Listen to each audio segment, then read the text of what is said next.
한때는 담임 목사가 세미나를 다녀오면은 성도님들이 긴장을 많이 했습니다. 또 새로운 뭘 하겠구나. 아니나 다를까 갑자기 제자 훈련을 하겠다고 선포합니다. 그리고는 2, 3년 열심히 제자 훈련을 하는데 하다가 또 흐지부지합니다. 그럴 때쯤에 또 세미나 다녀옵니다. 이번에는 전도 중심의 교회로 전환한다면서 전도 특공대를 조직하고 매주 전도대를 운영하고 전도 훈련 학교를 개설하고 교회가 전도하는 일에 총동원이 됩니다.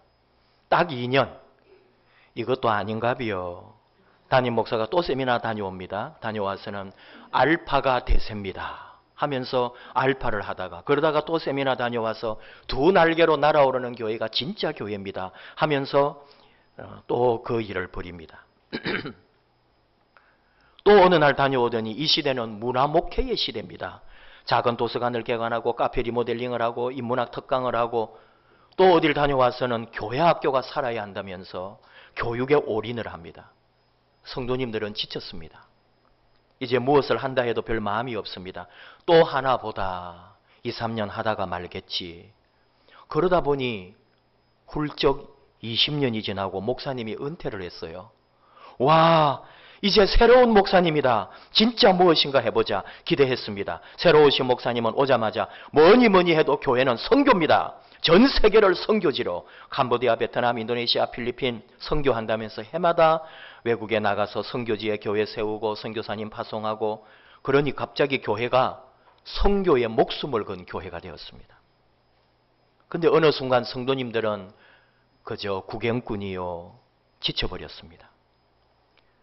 모두들 시큰둥해 있습니다. 협력을 하지 않습니다. 목사님이 눈치를 챘습니다.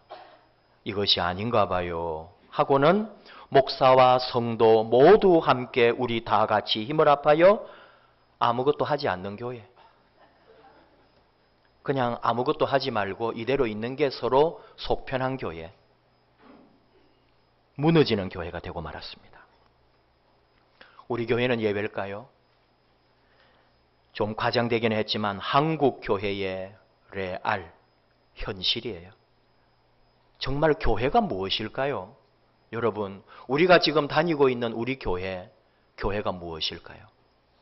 우리나라에 복음이 전파된 지 130년이 넘어가지만 예수님을 모르는 사람들이 여전히 많습니다. 거기다가 교회를 모르는 사람 더 많습니다. 천지에 교회가 널려 있으니까 교회를 안다고 착각을 하는 거죠. 사실 사람들은 교회를 모릅니다. 심지어 교회 안에 있는 우리들도 교회를 아직 잘 모릅니다. 세계적으로 볼 때 산업혁명 이후에 사람들의 생각이 많이 달라졌습니다. 무덤에서 요람까지라는 말이 있는데, 유럽 서구 사회는 한 마을에서 태어나 교회에서 세례받고 교회에서 결혼하고 태어난 그 집에서 죽습니다. 그리고 교회가 장례를 치러주는 구조 속에 지냈어요. 직업도 집안 대대로 조상들이 하는 것을 그대로 이어서 했죠. 물려받았어요. 그래서 직업이 그 집안의 성이 되기도 했습니다. 제과점을 가업으로 하는 집안성이 베이커고요. 또 쇠를 달구는 대장장이가 영어로 스미스잖아요. 그 집안의 성이 스미스가 된 거죠. 근데 산업혁명이 더욱 확산되면서 없던 도시가 만들어집니다. 없던 직업이 생겨납니다. 요람에서 무덤까지라고 하는 혈연 중심의 구도가 깨져버렸습니다. 사람들은 이제 과거의 관계 중심이 아니라 지금은 자기 중심적이고 산업혁명이 확산될수록 이익 중심으로 변해갔습니다. 독일의 사회학자 페르디난트 테니에스가 이런 변화를 직시하면서 1887년 게마인샤프트와 게젤샤프트라는 말을 했습니다. 그리고 책을 썼죠. 이 책에서 테니에스는 사회조직의 성격을 둘로 나누었습니다. 게마인샤프트는 우리말로 공동사회라고 하죠. 공동사회는 두터운 신뢰에 기반하고 강력한 연대를 구축하고 있습니다. 이해관계를 초월하여 공동체를 중시하고 가족, 친족, 마을처럼 혈연 중심으로 지연 중심으로 애정을 기초로 이루어진 공동사회다가 게마인샤프트예요. 비타산적이죠. 자연의지의 산물이다 그렇게 말합니다. 자연스럽고 자발적으로 일어나는 감정과 정서로 이루어져 있는 사회라 이 말이죠. 튀니에스가 말하는 또 다른 사회는 게젤샤프트입니다. 우리말로는 이익사회라고 번역을 했어요. 회사, 도시, 국가, 조합, 정당 이런 것처럼 계약이나 조약이나 협약에 의해서 조직됩니다. 아주 인위적이고 이해타산적입니다. 능률을 따집니다. 경제적, 정치적 이익을 고려해서 만들어집니다. 비인격적이 되겠죠. 자연의지가 아니고 오직 이익을 전제로 해서 합리의지로 구축된 거죠. 특정한 목표를 달성하기 위해서 그리고 이익을 얻기 위해서 다른 사람들과 관계를 맺어요. 이득이 없으면 그 관계는 결국 깨지게 되는 거죠. 게마인샤프트, 게젤샤프트, 공동사회와 이익사회 가운데 교회는 어디에 해당되겠습니까? 너무나 당연히 게마인샤프트, 공동사회죠. 관계를 중시하는 관계사회죠. 공통된 신앙, 신념, 동일한 목표를 가지고 모인 공동체입니다. 정해진 시간과 공간 속에서 예배를 드리고 교제합니다. 하나됨을 매 순간 확인합니다. 우리가 알고 있는 것처럼 교회가 이 세상에 처음 생겨날 때에 이 교회는 세상의 가치와는 완전히 달랐지요. 사도행전을 통하여 하나님께서 보여주시는 최초의 교회, 예루살렘 교회는 성도들이 자기 전답을 팔아 사도들에게 가져왔습니다. 돈은 지금이나 그때나 똑같은 가치를 가지고 있고 생명과도 같은 거예요. 그때는 돈이 함부로 쓰인 게 아닙니다. 정말로 그때 성도들은 아낌없이 교회로 가져왔고 다른 사람들은 또 필요한 사람들은 자연스럽게 다른 사람들이 내놓은 것으로 나누면서 살았다 이거죠. 대단하고 놀라운 일인 거죠. 당시 성도들 가운데는 부자들도 있었습니다. 귀족들도 있었고 고관들도 있었어요. 그리고 이름 없는 서민들도 많았고 거기에다가 노예들도 있었다고 알려집니다. 그런데 이들이 교회 안에 들어오는 순간 바로 그때부터 신분의 차별이 사라지고 형제 자매가 되는 거죠.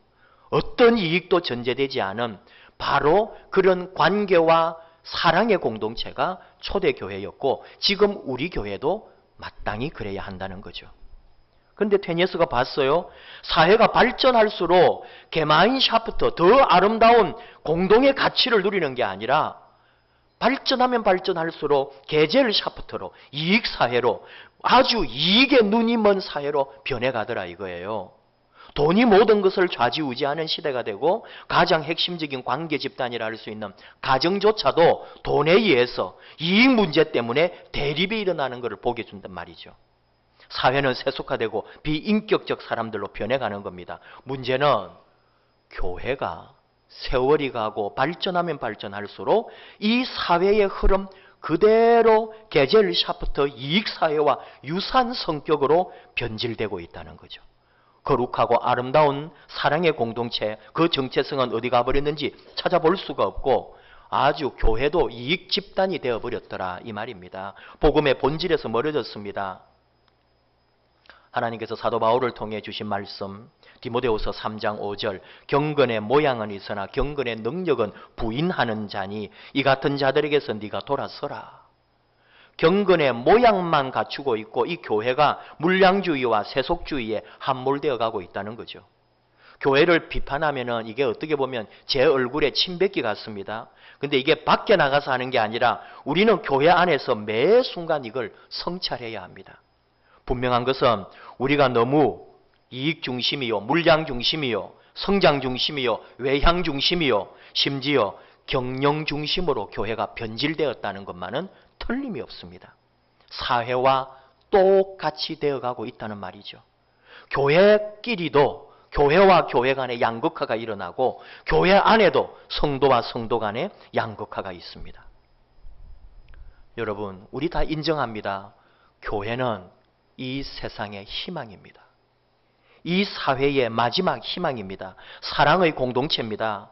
상처 있고 가난한 사람들이 하나님의 자녀요 그리스도의 형제자매가 되어 서로 섬기고 주어진 사명을 감당하는 장소입니다. 도대체 이 교회를 우리가 어떻게 새롭게 살릴 방법이 없느냐 이 말입니다. 하나님께서 오늘 말씀을 통하여 교회가 교회되게 새로운 교회로 다시 한번 나아가라고 우리에게 답을 제시하여 주십니다. 오늘 주신 사무엘상 20장 말씀은 사울 왕이 다윗을 죽이려고 할 때에 사울의 아들 요나단이 다윗을 도피시켜주는 모습이죠. 오늘 말씀은 앞에 뒤에 다 연결되기 때문에 긴 내용을 품고 있습니다만 여러분이 이미 어느 정도는 알고 있기에 전제하고 말씀 설명은 많이 하지 않겠습니다. 다윗과 요나단 너무 뻔한 예이기는 합니다. 그런데 알고 보면 정답은 언제나 뻔합니다. 그런데 우리는 그 뻔한 것을 나중에야 깨닫게 된다는 거죠. 다윗과 요나단은 성분부터 다릅니다. 출신이 다릅니다. 아버지가 왕이 되는 덕분에 요나단은 그냥 일시에 왕가의 가문을 가지게 된 귀족이 되고 왕자가 되는 거잖아요. 근데 이 다윗은 사실 보잘것없고 아무런 이름도 없는 무명 집안의 일개 목동 출신이란 말입니다. 근데 묘한 관계가 되는 거죠. 요나단은 왕자로서 사울의 대를 이어 왕이 될 사람이 틀림없습니다. 근데 다윗은 사실 아무것도 아니었는데 블레셋 적장 골리앗을 무너뜨리고 블레셋과의 전쟁에서 승리한 견인의 영웅으로 추앙을 받게 되면서 백성들은 요나단은 아예 제쳐두고 사울 왕과 다윗 왕을 항상 비교하는 거죠. 거기다가 사울 왕은 1000명을 무너뜨렸지만 다윗은 10,000명을 무너뜨렸도다 하면서 다윗을 찬양하더라 이거죠. 다윗이 더 높이 올라갑니다. 거기에 아예 요나단은 이제 끼지도 못합니다. 사울 왕은 권력자로서 이 상황을 너무나 주목하여 보고 있습니다. 다윗을 그냥 두면 내 왕권뿐만 아니라 아들 요나단의 자리까지 위험하다고 판단하는 거죠. 그러므로 다윗을 제거하자. 이게 사울의 목표입니다. 근데 요나단이 완전 딴판이죠. 권력 구조와 정치 논리로 보자면은 사울 왕 이상으로 더 애가 타야 하는 것이 요나단이어야 맞다는 거죠. 근데 요나단은 전혀 그런 마음이 없어요. 사무엘상 18장 1절 이하에 다윗이 사울에게 말하기를 마침에 요나단의 마음이 다윗의 마음과 하나가 되어 요나단이 그를 자기 생명같이 사랑하니라. 그날에 사울은 다윗을 머무르게 하고 그의 아버지의 집으로 다시 돌아가기를 허락하지 아니하였고 요나단은 다윗을 자기 생명같이 사랑하여 더불어 언약을 맺었으며 요나단이 자기가 입었던 겉옷을 벗어 다윗에게 주었고 자기의 군복과 칼과 활과 띠도 거리하였더라 말씀해요. 요나단이 다윗을 자기 생명처럼 사랑했답니다. 많이 들어본 얘기 아니에요? 네 이웃을 네 몸처럼 사랑하라. 이게 율법이기도 하고 예수님의 가르침의 핵심이에요. 형제를 사랑하고 이웃을 사랑하는 거. 근데 요나단과 다윗은 또 요나단이 다윗을 그렇게 사랑했다는 거죠. 당시 이스라엘은 청동기 문화였다는 것을 여러분 우리 성경 공부할 때 많이 얘기했습니다. 40년 광야 생활했죠. 그 전에는 포로 생활했죠. 430년 동안. 그러니까 문명을 발달을 시킬 수가 없었던 거예요. 그리고 가나안 땅 정복하느라고 다 소진하고 뭘 발전시킬 수가 없었죠. 그 사이에 우리가 세계사에서 배운 것처럼 히타이트족이 철기 문명을 발달시키는데 이게 그 블레셋 지역이란 말이죠. 그 사람들은 철기 문화를 개발하고 철제 무기를 만들었는데 이스라엘은 아직도 청동기 문화 시대를 벗어나지 못했습니다.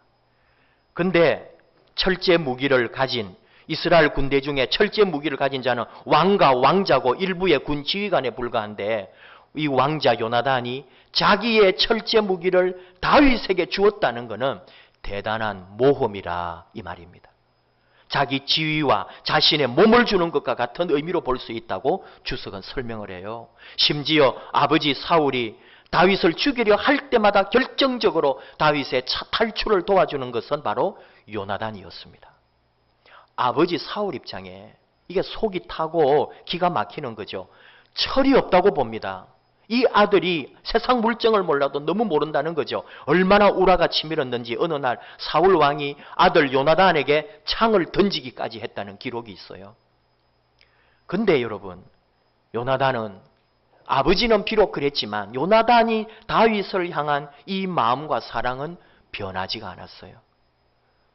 요나단과 다윗의 우정, 결국은 다윗이 잊지를 않습니다. 이스라엘이 블레셋과 벌인 길보아 전투에서 아주 대패를 합니다. 요나단이 죽었습니다. 사울 왕도 결국은 죽었습니다. 그때 다윗이 요나단을 위해 애가를 지어서 불렀어요. 사무엘하 1장 26절 내 형 요나단이여 내가 그대를 애통함은 그대는 내게 심히 아름다움이라. 그대가 나를 사랑함이 기이하여 여인의 사랑보다 더하였도다. 이 두 하나님의 사람들, 이 두 남자의 사랑이 얼마나 뜨거웠는지 남녀의 사랑보다 뜨거웠다고 다윗이 고백을 그렇게 하는 거죠. 다윗이 왕위에 오르고 다윗 왕조를 펼치게 됩니다. 초대왕 사울 가문 요나단 그 아들 머비보셋이 살아있다는 거 우리가 알죠. 다윗이 이걸 찾아냅니다. 권력을 가진 이 다윗 쪽에 발각이 되면 죽을 줄 알고 은둔 생활을 했거든요. 그러나 기어코 찾아내는 거죠. 세상이 말하는 정치 역학으로 보면은 다윗 입장에는 언젠가는 화근이 될 수 있는 전임 왕의 자식을 그 핏줄을 제거하는 게 맞습니다. 하지만 다윗은 사울 왕가의 이 핏줄 요나단의 아들 머비보셋을 살려주었습니다. 할아버지 사울의 모든 재산을 머비보셋에게 돌려주고 다윗과 함께 식사할 수 있고 왕궁에서 머물 수 있도록 모든 권한을 허락해 준 거죠. 이런 일들이 일어날 수 있는 출발이 어디냐? 바로 다윗과 요나단의 사랑, 그들의 우정으로부터 시작되었다 이 말입니다. 이 두 사람의 우정이 또 가능했던 것은 무엇일까 하는 거죠. 사실은요 여러분, 우리가 아주 이 인간적 관점으로 요나단과 다윗을 분석해 보면 이렇습니다. 두 사람은 서로 이용해야 맞는 거예요. 다윗은 다윗대로 미래의 자기의 권력을 위하여 요나단과 위장된 평화 설린 관계를 맺었어야 했다는 거죠. 어쨌든 지금의 권력의 실세고 아직도 이 사울과 요나단을 따르는 수많은 권력자들과 백성들이 있기 때문에 다윗은 그의 초창기 시절에는 반드시 요나단의 편에 서야 되고 사울 왕 쪽에 붙어 있어야 된단 말이죠. 미래를 위하여 전략적 제휴라 할까요? 또 한편 요나단 입장에도 다윗을 언제나 이용해야 합니다. 백성들로부터 사랑받고 존경받는 인기 있는 장군이 다윗이기 때문에 요나단 입장에는 백성들에게 어떻게 비추어줘야 되나요? 바로 이런 다윗을 품고 가는 통 크고 폭넓은 정치인이라고 하는 좋은 이미지를 백성들에게 심어주어야 한단 말이죠. 그러니까 이 두 사람은 사실은 현실적인 이익을 고려하면 서로를 필요로 하면서 서로의 이익을 도모하고 현명하게 또는 교활하게 서로 사용해야 하는 존재들이었어요. 그런데 이 두 사람 사이는 아무리 성경 말씀을 분석을 하고 주석가들이 아무리 그 이면을 찾아보아도 그 두 사람 사이에 어떤 이익을 전제로 한 모습이 전혀 나타나지를 않습니다. 어떤 정치적 야심이 둘 사이에 나타나지 않는단 말이죠. 오히려 진정 어린 마음과 신뢰와 믿음과 사랑만이 두 사람을 하나로 묶고 있었습니다. 외부적 조건, 환경 다 무시했습니다. 있는 모습 그대로 이들은 둘은 형제애로 하나가 되어 있었단 말이죠. 바로 여기서 오늘 하나님께서 우리 교회의 길을 찾으라고 말씀합니다. 하나님께서 우리에게 주시는 메시지를 듣습니다. 37주년을 맞이한 우리 교회에 하나님께서 다윗과 요나단을 통하여 주시는 말씀이 뭘까요? 서로를 감싸 안는 사랑입니다. 요나단이 다윗을 어떻게 감싸 안았는지 우리는 이미 알고 있습니다. 그리고 여러분, 감싸 안는다고 하는 것은 어느 한편이 그럴 만한 형편과 위치에 있음을 전제하는 거예요. 교회 안에서도 여러분, 때때로 우리가 감싸 안아야 할 때가 있습니다. 그때 누가 감싸 안아야 할까요? 좀 더 누리는 사람이, 조금 더 깊은 사람이, 조금 더 판단할 수 있는 사람이 감싸 안아야 합니다. 조금 부족한 사람을, 조금 생각이 짧은 사람을, 조금 외골수인 사람을 조금 더 폭넓은 사람이 품고 가는 거죠. 교회는 사실 우리가 하나님께 예배드리고 하나님 만나러 옵니다. 근데 우리가 하는 말이 있어요. 하나님은 보이지 않고 사람만 보입니다. 근데 그 말이 맞는 거예요. 여러분 하나님 보여요? 예배드리러 왔는데 사실은 사람 만나고 갑니다. 목사 만나고 갑니다. 그런데 여기에 하나님이 다 알고 계시다 이 말이죠. 하나님은 어떻게 하십니까? 오늘 예배를 통하여, 다른 사람을 통하여, 말씀을 통하여, 형제를 통하여 하나님을 만나게 하시고 하나님을 경험하게 하시고 하나님의 은혜와 사랑을 맛보게 하시는 거죠. 오늘 이곳에 하나님은 임재하셔서 다른 사람을 통하여 공동체를 통하여 우리 믿음의 형제 자매들을 통하여 하나님을 느끼게 해주신단 말이에요. 그곳에 하나님이 살아계시다는 거죠. 하나님은 눈에 보이는 사람을 통하여 보이지 않는 자신을 계시하여 주십니다.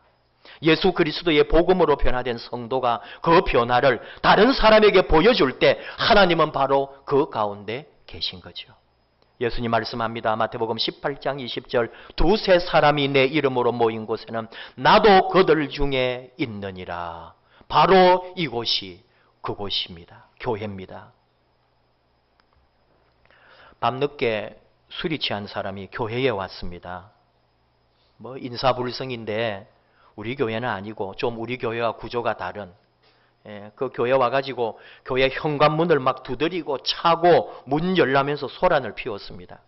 관리 집사님이 자다 나왔어요.